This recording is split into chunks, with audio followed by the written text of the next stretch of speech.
குழந்தைகள் கிடைப்பது வரமா சாபமா? என்ன திடீர்னு பட்டிமன்றமெல்லாம் பேச தொடங்கன்னு நினைக்கிறீங்களா? இல்லவே இல்லை. இன்னைக்கு நிறைய குடும்பங்களில் குழந்தைகள் மிகப்பெரிய ஒரு சாபமாக இருக்கிறார்கள் அப்படின்னு சொல்கிறப்போ உங்களுக்கு நிச்சயமாக நீங்கள் முகம் சுளிப்பீர்கள், என்ன இவங்க இப்படி பேசுகிறாங்க அப்படின்னு.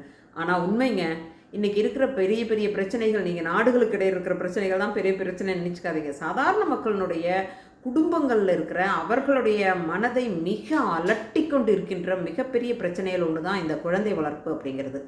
பல வீடுகளில் அவங்க தன்னுடைய சொந்த வாழ்வில் எந்த சந்தோஷத்தையும் அனுபவிக்காதவங்க தன்னுடைய குழந்தை பருவத்தில் தனக்கு கிடைக்காத எல்லாவற்றையும் தன்னுடைய குழந்தைகளுக்கு கொடுக்கணும்னு சொல்லிட்டு அவங்க உழைத்து இன்னும் கடன்லாம் வாங்கி கூட எல்லா வசதி வாய்ப்புகள் செஞ்சு கொடுத்தாலும் கூட அந்த குழந்தைகள் சந்தோஷமாக இருக்காங்களா, இல்லை அவங்கள திருப்தியாக அப்பா அம்மாவை பார்த்துக்கிறாங்களா, அப்பா அம்மா மேலே பாசமாக இருக்காங்களா இல்லை அப்படின்னு கேட்டால் இல்லைங்கிறது தான். இது நான் சொல்கிறது உங்களுக்கு ஆச்சரியமாக இருக்குல்ல. நீங்கள் இனிமேல் கொஞ்சம் சுற்றின்னு என்ன நடக்குது அப்படிங்கிறத பாருங்களேன். அதனால் என்ன ஆகுது அப்படின்னா, இன்றைக்கி இந்த நியூ ஜெனரேஷன் தம்பதியினர் இருக்காங்க பார்த்தீங்களா, அந்த யங் கப்புள்ஸ் எல்லாம் குழந்தைய வேண்டான்னு வச்சுக்கிறாங்க. எதுக்காக நம்ம காசை கொடுத்து கடினாய விலைக்கு வாங்கணும், எதுக்காக இந்த பிரச்சனை, இவ்வளவு ரெஸ்பான்சிபிலிட்டி எங்களுக்கு தேவையில்லை அப்படிங்கிற மாதிரியான மனநிலைக்கு போகிறாங்க. அதற்கு காரணமும் கூட இருக்குது. சரி, இவ்வளவெல்லாம் சிரமப்பட்டு தான் சாதாரண ஒரு ஃபேனுக்கு கீழே படுத்துட்டு தன் குழந்தைங்களுக்கு ஏசி வச்சு கொடுக்குற எத்தனையோ பெற்றோர்கள் எனக்கே தெரியும். சரி, அவ்வளோ பாசமாக இருக்கிறாங்க அப்பா அம்மா அப்படின்னு பார்த்தா அந்த குழந்தைங்க அவங்க அப்பா அம்மா மேலே அவ்வளோ பாசமாக இருக்காங்களான்னா சத்தியமாக இல்லைன்னு தான் சொல்லணுங்க. இது எல்லாத்துக்கும் பொறுத்தும்னு நான் சொல்லலை. நிறைய பாசமான குழந்தைங்களும் நல்ல பெற்றோர்கள் இருக்கத்தான் செய்கிறாங்க. அதுக்காக இது நான் ஜெனரலைஸ் பண்ணுறேன்னு நினைக்காதீங்க. ஆனால் பல வீடுகளில் பல குடும்பங்களில் இப்படியான குழந்தைகள் இருக்கிறாங்க அப்படிங்கிறதுக்கு தான் நான் இதை பேசணும்னு நினச்சேன். இதில் இவ்வளவெல்லாம் செய்கிற அதாவது பெற்றோர்கள் மீது அன்பு இல்லாமல் இருந்தால் கூட பரவாயில்ல, வெறுப்பாவது இல்லாமல் இருக்கா அப்படின்னு கேட்டால் இல்லைங்க. அவர்களுடைய முதல் எதிரியாக யாரை பார்க்குறாங்கன்னா அவங்களுடைய பெற்றோர்களை தான் பார்க்குறாங்க. அவங்கள அதுதான் இன்றைக்கி நீங்கள் கேரளாவினுடைய நிறைய நியூஸ் எல்லாம் பார்க்கும்போது எனக்கு ரொம்ப மனசுக்கு கஷ்டமாக இருந்தது. எத்தனையோ குடும்பங்களில் அப்பா அம்மாவை கொல்லுகின்ற குழந்தைகளை இன்றைக்கி நீங்கள் செய்திகளில் பார்க்கலாம். அப்போது ஏன் இப்படியாக போயிட்டுருக்குது? சரி, அவங்களுக்கு அன்பு தான் இல்லைன்னா மரியாதையாவது இருக்கா அப்படின்னு கேட்டால் சாரிங்க, அதுவும் ரொம்ப மோசம்தான். ஏன்னா இந்த குழந்தைங்கள்லாம் என் மேலே பயங்கரமான கோபமாக இருப்பாங்க. உண்மை இதுதான். எத்தனையோ குடும்பங்கள்லாம் அப்பா அம்மா மேலே வா போ, ரொம்ப சாதாரணமாக அந்த ஏகவசனத்தில் பேசுவாங்க பாருங்க. வா போ, நீ அவ இவ அவன் இவன், என்னங்க எனக்கு தெரியல. இதெல்லாம் சரியான முறையாக தான் போயிட்டுருக்குதா, இது சரியா, சரி நம்மளுடைய பேரண்டிங் சரியா அப்படிங்கிற கேள்விகளுக்கெல்லாம் காரணமாக இருக்குது பாருங்களேன். கொஞ்சம் கூட மரியாதை இல்லாமல் தான் குழந்தைங்கள் நடந்துகிட்ருக்காங்க. சரி, சொன்னபடியாவது கேட்குறாங்களா அப்படின்னு கேட்டால் ஒரு சின்ன விஷயத்த சொன்னால் கூட, அப்பா அம்மாவுக்கு விருப்பமான ஒரு சின்ன விஷயத்த கூட சொன்னால் கூட அதெல்லாம் முடியாது, எனக்கு இன்னது இருக்குது, நான் இன்னது செய்யணும், இன்ன முடியாது அப்படின்னு அதை உதாசீனப்படுத்துறதோடு இல்லாமல் அதை ரொம்ப கட்டாயப்படுத்தி இல்லை நீ இது செஞ்சு தான் ஆகணும்னு கொஞ்சம் பேரண்ட்ஸ் கொஞ்சம் கட்டாயப்படுத்தினாங்கன்னா அவங்க அது எப்படி ரியாக்ட் பண்ணுறாங்கன்னா கண்டதையெல்லாம் போட்டு உடைக்கிறாங்க, ரொம்ப மோசமான வார்த்தைகள் பயன்படுத்துகிறாங்க, இன்னும் ரொம்ப மிரட்ட ஏதாவது செஞ்சால் தற்கொலை பண்ணிக்குவேன்னு சொல்லிட்டு என்னது ஒரு பயமுறுத்துறாங்க. இல்லாமல் இருந்தால் வீட்டை விட்டு வெளியே இறங்கி போயிடுறாங்க. எங்கேங்க போயிட்டுருக்கு? இப்படி தான் நடந்துக்கிட்டு இருக்குது. இதெல்லாம் சினிமேட்டிக்னு நினைக்காதீங்க, இதெல்லாம் ரியல் லைஃப்பில் இப்படி நடந்துகிட்ருக்குது. இதையெல்லாம் நினச்சி பயந்து தான் பார்த்தீங்கன்னா இந்த south Korea, Singapore, Italy, Poland, இன்னும் ஸ்பெயின்ல எல்லாம் இதெல்லாம் 10-30 வருஷத்துக்கு முன்னாலே வந்துருச்சு. அதனால என்ன பண்ணாங்கன்னா அங்கே குழந்தைங்கள வேண்டான்னு வச்சுக்கிட்டாங்க. நிறைய அன்றைக்கி நீங்கள் பர்த் ரேட்டெல்லாம் எடுத்து பார்த்தீங்கன்னா கூட அந்த நாடுகளில் யாருமே குழந்தை பெற்றுக்க வேண்டாம்னு நினச்சிக்கிட்டாங்க. இன்றைக்கி அரசாங்கம் அவங்கள ப்ரமோட் பண்ணுதே, குழந்தை பெற்றுக்கோங்கடே, நீங்கள் இப்படி இருந்தீங்கன்னா அந்த நாடு மனிதர்கள் இல்லாமல் போயிடுவாங்க அப்படின்னு சொல்கிறாங்க. அந்த நிலைமைக்கு போகிறதுக்கு காரணம் அந்த குழந்தைகள் இன்றைக்கி மிகப்பெரிய சவாலாக பெற்றோர்களுக்கு இருக்காங்க அப்படிங்கிறது தான். இது இது ஏதோ ஒரு காட்டிலத்தில் நடக்குது அப்படின்னு நினைக்காதீங்க. இப்போ நான் இங்கே அமெரிக்கா வந்தபோது நிறைய பேராசிரியர்களை, நிறைய அலுவலர்களை எல்லாம் நான் அறிமுகப்பட்ட போது அவங்க வீடுகளுக்கெல்லாம் போனபோது ஒரு 10-15 பேர் அந்த தம்பதியினர் குழந்தை வேண்டான்னு இன்டென்ஷனோடு வச்சுருக்காங்க. அப்போ நான் நினச்சேன், ஏன் நீங்கள் இப்படி குழந்தை வேண்டான்னு வச்சுருக்கீங்கன்னா அந்த வீடுகளெல்லாம் நாய் பூனை வளர்த்துட்ருக்குறாங்க. அவங்களுடைய ஒரு ஃபீட்பேக் கேட்டபோது அவங்களும் இதை தான் சொல்கிறாங்க. எனக்கு தெரிஞ்சவங்க நிறைய பேர் இப்படி இருக்காங்க, இப்படி செய்கிறாங்க, இப்படியான ஒரு சூழ்நிலையில் எங்களுக்கு இது தேவையா அப்படிங்கிறாங்க. இது ஏதோ ரொம்ப தூரத்தில் இருக்குதுன்னு நினைக்காதீங்க. நம்ம ஊர்லேயும் இதெல்லாமே தொடங்கிருச்சு. இன்றைக்கி எல்லாருமே எதுக்கு நான் இந்த குழந்தைய பெற்றுக்கிட்டேன் அப்படிங்கிற ஒரு நிலைமைக்கு போயிட்டுருக்குறாங்க. இப்போ தொடக்க காலத்தில் இப்படிப்பட்ட குழந்தைங்க வீட்டுக்கு மட்டும்தான் ஒரு சவாலாக, ஒரு பிரச்சனையாக இருந்தாங்க. இன்னைக்கு வர வர என்னாச்சுன்னா அவங்க சமூகத்துக்குமே ஒரு பெரிய பிரச்சனையாக இந்த போதைப் பொருட்கள் மாதிரியான பயன்பாடுகள், நிறைய கிரிமினல் ஆக்டிவிட்டி, மோசமான என்னது ஃப்ரெண்ட்ஸு கூட சேர்றது, இந்த மாதிரியெல்லாம் ஆகிறதுனால என்ன ஆகுதுன்னா இன்றைக்கி சமூகத்துக்கே ஒரு பெரிய அச்சுறுத்தலாக மாறிட்டு இருக்காங்க. அதுதான் உண்மை. அதில் வேடிக்கை என்னென்னா, இப்போ 2022 இப்போ நேஷ்னல் க்ரைம் ரெக்கார்ட்ஸ் பியூரோனுடைய கணக்கெடுப்பு படி எத்தனை பேர் குழந்தைங்க, அதாவது 18 வயசுக்கு கீழே ஜுவனைல் கிரிமினல்ஸ் எவ்வளோ இருக்காங்க தெரியுங்களா? 3,40,168 பேர் இருக்காங்க. 22லேயே இவ்வளவு கிரிமினல்ஸ் இருக்காங்க. அதுவும் இல்லாமல் அந்த என்னது என்சிஆர்பி என்ன சொல்கிறாங்க அப்படின்னா, வருஷத்துக்கு வருஷம் 30% இந்த குழந்தைகளுடைய குற்றங்கள் கூடிக்கிட்டு இருக்குது அப்படிங்கிறாங்க. இதெல்லாம் கேட்குறப்போ ஒரு ஒரு ஒரு ஒரு பயமாக இல்லையா? ஆமாம், உண்மையிலேயே இதெல்லாம் எங்கேயோ நம்ம சமூகத்தை நம்ம எங்கேயோ கொண்டு போயிட்டுருக்குது அப்படிங்கிற ஒரு பயத்தை தான் ஏற்படுத்துது பாருங்களேன். நம்ம வந்து மொழியை காப்பாற்றணும், பண்பாட்டை காப்பாற்றணும் அப்படின்னலாம் நம்ம மேடையாக இது பேசிகிட்ருக்குறோம். ஆனால் இதை அடுத்த தலைமுறைக்கு கொண்டு போக வேண்டியவங்க யார் அப்படின்னா நம்ம குழந்தைகள் தான். அந்த குழந்தைங்களை சரியாக வளர்த்துறோமா? நம்ம இதுக்கு எல்லாத்துக்குமே காரணம் கேட்டால் அதுக்கு எல்லாமே காரணம் இன்றைக்கி இந்த மொபைல் ஃபோன் தான், இந்த சோஷியல் மீடியா தான் அப்படின்னு ரொம்ப ஈஸியாக அதை சொல்லி நம்ம அதிலிருந்து தப்பிச்சுக்க பார்க்குறோம். அது மட்டும்தான் காரணமா? எனக்கு என்னமோ அது மட்டும் காரணமாக இருக்கிற மாதிரி தெரியல. அதில் முக்கியமான ஒரு காரணமாக இருக்கிறது எனக்கு தோணுது பேரண்டிங்.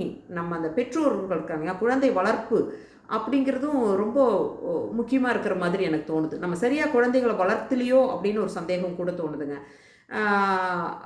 இது நம்மக்கிட்ட சரியான ஒரு பேரண்டிங் மெத்தட் இருந்துதா அப்படின்னு கேட்டால் அது இருந்தது அப்படிங்கிற மாதிரி தான். நம்மலாம் குழந்தைங்களா இருக்கும்போது இந்த அளவுக்கு வசதி வாய்ப்புகள் எல்லாம் இல்லாமல் இருந்த போது கூட நம்மலாம் தப்பு பண்ணினோம்னா நம்மளுடைய அப்பா அம்மாக்கள் வந்து மனசாட்சி இல்லாமல் நம்மளை வந்து தண்டனை கொடுத்துட்டு இருந்தாங்க. அடியெல்லாம் அன்றைக்கி சர்வசாதாரணமாக கொடுப்பாங்க. நம்ப மாட்டேங்கல, அது ஆணாக இருந்தாலும் பெண்ணாக இருந்தாலும் ஒரு 10ஆம் கிளாஸ் படிக்க வரைக்கும் அடி வாங்காத குழந்தைங்களாம் இருந்திருக்க மாட்டாங்க. அப்பா அம்மா அப்படின்னாலே ஒரு ஒரு பயம் இருக்கும். அவங்க வந்து ஓகே தப்பு பண்ணுனா நமக்கு வந்து தண்டனை கிடைக்கும் அப்படிங்கிற ஒரு பயம் இருந்தது. அப்புறம் பார்த்தீங்கன்னா வேலை, ஸ்கூல்லேருந்து வந்த உடனே வேலைகள் இருக்கும் பாருங்களேன். அது நம்ம குடும்பங்கள் என்ன வகையான நான்லாம் விவசாயம் சார்ந்த குடும்பத்திலிருந்து வந்த விவசாய வேலைகள் அப்படி இருக்கும் பாருங்களேன். நான் அந்த வேலைகள்லேருந்து தப்பிக்கிறதுக்காக நான் வந்து புத்தகத்தை எடுத்து வச்சு எனக்கு படிக்கிறதுக்கு இருக்குது அப்படின்னு உட்காந்த காலங்கள்லாம் இருக்குது. அப்போ அத்தனை வேலைகள் இருக்கும். உங்களுக்கு வேறு எதுலேயுமே உங்களுக்கு நேரம் பத்தாது. அந்த அளவுக்கு குழந்தைங்ககிட்ட வேலை வாங்குவாங்க. அது வந்து இன்றைக்கி நம்ம நிறைய சட்டங்கள்லாம் வந்துருச்சு, குழந்தை வேலைகள் அப்படிங்கிறதெல்லாம் ஆகாது அப்படிங்கிறதெல்லாம். ஆனால் அதனால அவங்களுக்கு என்ன ஆகுது தெரியுமா? உங்களுக்கு அந்த குழந்தைங்களுக்கு எக்ஸஸ் ஆஃப் டைம் இருக்குது. அப்போ அவங்க என்ன பண்ணுறாங்கன்னா அவங்கள வேறு ஏதாவது ஒன்றில் ஈடுபடுத்திக்கிறாங்க. அது மேக்ஸிமம் சோஷியல் மீடியா மாதிரியான விஷயங்கள்லாம் அவங்க தங்களை ஈடுபடுத்திக்கிறாங்க. ஆனால் குடும்பம் சார்ந்த வேலைகளை குழந்தைகளை செய்ய வைக்கிறதுன்னு சட்டமே வேண்டான்னு அதெல்லாம் நீங்கள் செய்யக்கூடாதுன்னு சொல்லலை. ஹசார்டஸாக இருக்கிற நீங்கள் ஒர்க்கில் போய் அவங்கள ஈடுபடுத்தக்கூடாதுன்னு தான் சொல்லுதே இல்லாமல், சாதாரணமாக வீட்டு வேலைகளில் அவங்க குடும்பம் சார்ந்த வேலைகள்லாம் செய்கிறது தப்பே கிடையாது. ஆனால் இன்றைக்கி பேரண்ட்ஸ் ஐயோ குழந்தைங்களை அப்படியெல்லாம் செய்ய சொல்லக்கூடாது அப்படின்னு சொல்லி அவங்கள எவ்வளவு கம்ஃபர்ட்டாக இன்னும் தொடச்சி எடுத்து ஃப்ரிட்ஜில் வைக்கணும் மாதிரி வைக்கணும் அப்படின்னு தான் நினைக்கிறாங்க. மட்டும் இல்லாமல் நம்மளுடைய குழந்தை காலத்தில் நினச்சி பாருங்கள், நம்ம ஒரு 10 தடவை ஏதாவது ஒரு விஷயத்தை கேட்டோம்னு வச்சுக்கோங்களேன், இல்லாட்டி ஒரு 10 வகையான விஷயங்களை கேட்டோம்னா அதில் ஏதாவது 1 அல்லது 2 மட்டும்தான் நமக்கு வந்து வழங்கப்படும். மற்றதெல்லாம் நோ நோ நோ. ஆனால் கூட அந்த 1 2 கிடைக்கிறப்ப இருந்த நமக்கு ஒரு சந்தோஷம் இருக்குது பாருங்களேன். அந்த சந்தோஷம் இன்றைக்கி இந்த குழந்தைங்களுக்கு 10 நீங்கள் கொடுக்கும்போது இருக்கான்னு கேட்டாங்க, இல்லவே இல்லை. நீங்கள் ஒன்றே ஒன்று நோ சொன்னீங்கன்னா அது மிகப்பெரிய ஸ்ட்ரெஸ் ஆகி பெரிய பிரச்சனையாகி சின்ன சின்ன விஷயத்துக்கு 5 பைசாவுக்கு பயனில்லாத விஷயத்துக்கு கூட தற்கொலை பண்ணிக்கிற அளவுக்கு ஆயிட்டாங்க. ஏன்னா அவங்களுக்கு நோங்கிறதே பழக்கம் இல்லைங்க. ஏன்னா நீங்கள் குழந்தையிலேருந்தே எல்லாத்தையும் நீங்கள் செஞ்சு கொடுத்துட்ருக்கீங்கல்ல, அவங்களுக்கு நோ சொல்லியே பழக்கம் இல்லை. அந்த சின்ன விஷயத்தை கூட அவங்களால ஏற்றுக்கிற மனப்பக்குவத்தை நம்ம கொடுக்கலாங்கிறதான். நீங்கள் குழந்தைகளை பேசுகிறது தப்பு, நம்ம அப்படி செய்யலை அப்படிங்கிற அந்த பேரண்டிங்கில் இருக்கிற பிரச்சனை தான். அது நம்ம தவறுகள் செஞ்சால் தண்டனை கொடுக்கக்கூடாது அப்படின்னு தான் நம்ம சொல்லி கொடுக்கப்படுறோம். அது வந்து அந்த சின்ன இன்றைக்கி இருக்கிற இந்த சோகால்டு இந்த சைக்காட்ரி இருக்குது பாருங்களேன், அதெல்லாம் இந்த மேற்கத்திய கலாச்சார சிந்தனை மரபு சார்ந்த விஷயங்கள். நான் வந்து இதுக்கு எதிராக பேசுகிறேன் அப்படின்னு உங்களுக்கு தோணினாலும் கூட, சின்ன குழந்தையில நீங்கள் வந்து தண்டனைகள் கொடுத்தா அது வந்து அந்த குழந்தையினுடைய மனதை மிக பாதிச்சிரும் அப்படிங்கிறதுலாம் எனக்கு நம்பிக்கை கிடையாதுங்க. அப்படி அவங்க சரியான முறையில் அந்த சின்ன குழந்தைகளில் தண்டனை கொடுக்காம வளர்க்குற பிரச்சனைகள் என்னங்கிறத நான் இன்றைக்கி அமெரிக்காவில் சுற்றியும் பார்த்துட்ருக்குறேன். சின்ன சின்ன விஷயத்துக்கெல்லாம் தற்கொலை பண்ணிக்கிற குழந்தைகளை சர்வசாதாரணமாக, நான் இங்கே வந்த ஒருபாடே ஒரு 3-4 குழந்தைங்க தற்கொலை பண்ணிட்டாங்க. எங்கே நான் தங்கியிருக்கிற அப்பார்ட்மெண்ட்லேயே தற்கொலை பண்ணிட்டாங்க. அவங்களுடைய காரணங்கள் எல்லாம் கேட்டால் ஆச்சரியப்படுது. எனவே இது நான் என்ன சொல்ல வர்றேன்னா, இந்த ஒரு ஒரு மேற்கத்திய உளவியல் கோட்பாடுகளின்படி செய்கிற முறைகள்லாம் நம்ம கலாச்சாரத்துக்கு என்னது பொருத்தமாக வரும்னு எனக்கு கொஞ்சம் கூட நம்பிக்கை இல்லை. அன்னைக்கெல்லாம் அந்த காலத்துலலாம் பார்த்திங்கன்னா, நம்ம வீட்டுக்கு யாராவது ஒரு விருந்தினர் வந்தாங்கன்னா, வீட்டிலேருந்து எல்லாரும் வெளியில் வந்து வாங்க வாங்கன்னு கூப்பிடணும்னு சொல்லுவாங்க. எனக்கு ரொம்ப ஓடாக இருக்கும். சின்ன குழந்தையா இருக்கும்போது தாத்தா பாட்டி வந்திருப்பாங்க, இல்லை மாமா என்னது சித்தியெல்லாம் வந்திருப்பாங்க. என்ன சின்ன பிள்ளையா இருக்கிற என்னை கூப்பிட்டு வந்து வாங்கன்னு கூப்பிடு வாங்கன்னு கூப்பிடுன்னு ட்ரைனிங் கொடுப்பாங்க. எனக்கு கோவமாக வரும். அப்படி நான் செய்யாமல் இருந்ததுக்கு நான் அடி கூட வாங்கியிருக்கிறேன். ஆனால் பிற்காலத்தில் அது எவ்வளவு ஒரு மரியாதை நிமித்தமாக நீங்கள் வாங்க போங்கன்னு தான் பேசணும், யாரையுமே நீ வந்து வா போன்னு பேசக்கூடாது அப்படின்னு சொல்லி மிரட்டி அடித்து சொல்லி கொடுத்த விஷயங்கள் பிற்காலத்தில் அது எவ்வளவு பயன்பட்டது அப்படிங்கிறத நினைக்கும் போது உண்மையிலேயே நம்ம பேரண்ட்ஸ் மேலே நமக்கு ரொம்ப மரியாதையும் பாசமும் தான் வருது. இன்றைக்கெல்லாம் நீங்கள் ஒரு குடும்பத்துக்கு போயிட்டீங்கன்னா குழந்தைங்க அவங்க ரூம்லேருந்து வெளியே வர மாட்டாங்க. நம்மளாக திரும்ப கட்டாயப்படுத்தி கூப்பிட்டா கூட வந்து ஜஸ்ட் தலை காமிச்சிட்டு போயிடுவாங்க. அதனால என்ன ஆகுதுன்னா, அந்த உறவுகள் அந்த இன்னும் 2 மாதம் லீவெல்லாம் விடும்போது நம்ம சொந்த பந்த வீட்டுகளில் கொண்டு போய் குழந்தைகளை விட்டுருவாங்க. இன்றைக்கி வந்து நீங்கள் அடிஷ்னல் ஸ்கில் ஏர்னிங்கன்னு சொல்லிவிட்டு அவங்கள கொண்டையா என்னது அது படிக்கிறதுக்கு இதை படிக்கிறதுக்கு அதெல்லாம் இல்லைங்க. அந்த படிப்பெல்லாம் உங்களுக்கு அப்புறம் வந்துக்கலாம். ஆனால் அடிப்படையில் இருக்கிற மனித அன்பு, பாசம், குடும்பங்களுக்குள்ளே இருக்கிற உறவுகள் இதெல்லாம் தெரிஞ்சுக்கணுன்னா நம்ம இந்த 2 மாதம் லீவில் குழந்தைங்கள மற்ற சொந்த பந்தங்கள் வீடுகளில் கொண்டு போய் விடுற ஒரு மனப்பக்குவம் வேணுங்க. அதெல்லாம் இன்றைக்கி இல்லாமல் போயிடுச்சு. இந்த பேரண்டிங்கில் வந்த பிரச்சனைகளே இதுதாங்க. தவறு செய்தால் தண்டிப்பாங்கங்கிற ஒரு ஒரு பயம் குழந்தைங்களுக்கு இல்லை. பெற்றோர்கள் இன்றைக்கி நான் என்ன சொன்னேன், என்னை வந்து ஃப்ரெண்டு மாதிரி என் குழந்தை பார்த்துக்குவான். நிச்சயமாக ஒரு ஃப்ரெண்டு மாதிரி ஒரு அப்பா அம்மா இருக்கிறது அது முறையான முறைன்னு எனக்கு தோணலை. ஏன்னா அதனுடைய ரிசல்ட் ரொம்ப மோசமாக இருக்குது. நீங்கள் அவங்க எல்லா விஷயத்தையும் உங்ககிட்ட வந்து பகிரணும், அதுலெல்லாம் ஃப்ரெண்ட்ஷிப் ஓகே தான். ஆனால் அப்பா அம்மாங்கிற ஒரு மரியாதை, அந்த ஒரு ஒரு என்ன சொல்கிறது, ஒரு சின்ன ஒரு டிஸ்டன்ஸ் இருக்கிறது என்றைக்குமே ஒரு அதாரிட்டேட்டிவ் பேரண்ட்டாக இருக்கிறது தான் நல்ல ரிசல்ட் தருது அப்படிங்கிற மாதிரி எனக்கு தோணுது. இன்னும் இன்றைக்கி வந்து நீங்கள் பார்த்தீங்கன்னா சைல்டு லைன் எல்லாம் வந்துருச்சு. அதனால் சைல்டு ஹெல்ப் லைன்லலாம் இன்றைக்கி குழந்தைங்கள அடித்தா உடனே அவங்க ஒரு ஃபோன் பண்ணாங்கன்னா அப்பா அம்மாவை கூட உள்ளே போட்டுருவாங்கங்கிற மாதிரியான ஒரு பயம்லாம் இன்றைக்கி பேரண்ட்ஸ்க்கே இருக்குது பாருங்களேன். இந்த பயம் காரணமாகத்தான் இன்றைக்கி டீச்சர்ஸ் இருக்காங்க பாருங்கள். டீச்சர்ஸ் குழந்தைங்களை தண்டிக்கிறத விட்டுட்டாங்க. என்றைக்கு டீச்சர்ஸ் வந்து குழந்தைகளை தட்டி கேட்கவோ தண்டிக்கவோ வேண்டான்னு நிறுத்தாங்களோ அன்னைக்கு அந்த குழந்தைங்களோட வாழ்க்கையே இல்லாமல் போச்சுங்கிறது தான் என்னுடைய நினைப்பு. அதுக்கு வேண்டி நீங்கள் காட்டுமிராண்டித்தனமாக அவங்கள ட்ரீட் பண்ணணுங்கிறது இல்லை. இன்றைக்கி குழந்தைங்க ரொம்ப மோசமாக அவங்க டீச்சர்ஸ் ஏதாவது ஒரு சின்ன ஒரு காரணத்துக்காக கூட பேரண்ட்ஸ் போய் கச்சை கட்டிட்டு அந்த டீச்சர்ஸ் கூட சண்டை போடுற நிலைமையில் இருக்காங்க.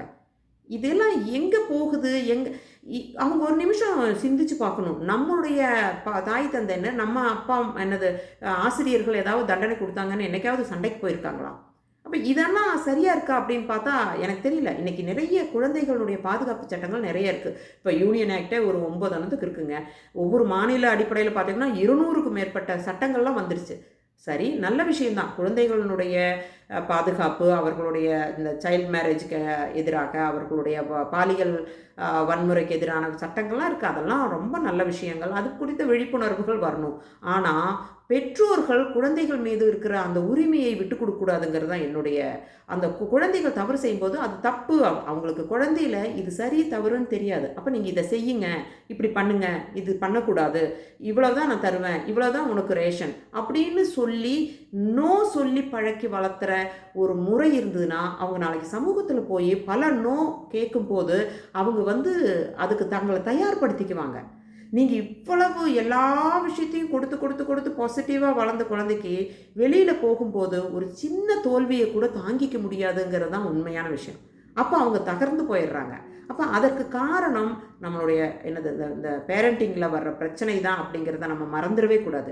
இன்றைக்கி நீங்கள் குழந்தைங்களை அடி கொடுத்து வளர்த்தணும் அப்படின்னலாம் நான் சொல்ல மாட்டேன். ஆனால் அவங்களுக்கு சில தண்டனைகள் கொடுக்கலாம். எப்படின்னா இப்போ நீங்கள் இந்த கம்பல்சரி சோஷியல் சர்வீஸ் மாதிரி அதற்கான ஒரு சீரமைப்பு மையங்கள்லாம் இருக்கணும் பாருங்களேன். இன்றைக்கி இருக்குது. இன்றைக்கி வந்து ஜுவனைல் ஆக்ட் இருக்கு இல்லையா, ஜுவனைல்ஸ் ஜஸ்டிஸ் ஆக்ட் 2016 வந்து 15 வந்த அந்த ஆக்டின் படி உருவாக்கப்பட்ட சிசிஐன்னு சொல்லுவாங்க. அதாவது சைல்டு கேர் இன்ஸ்டிடியூஷன்ஸ் எல்லாம் இருக்குது.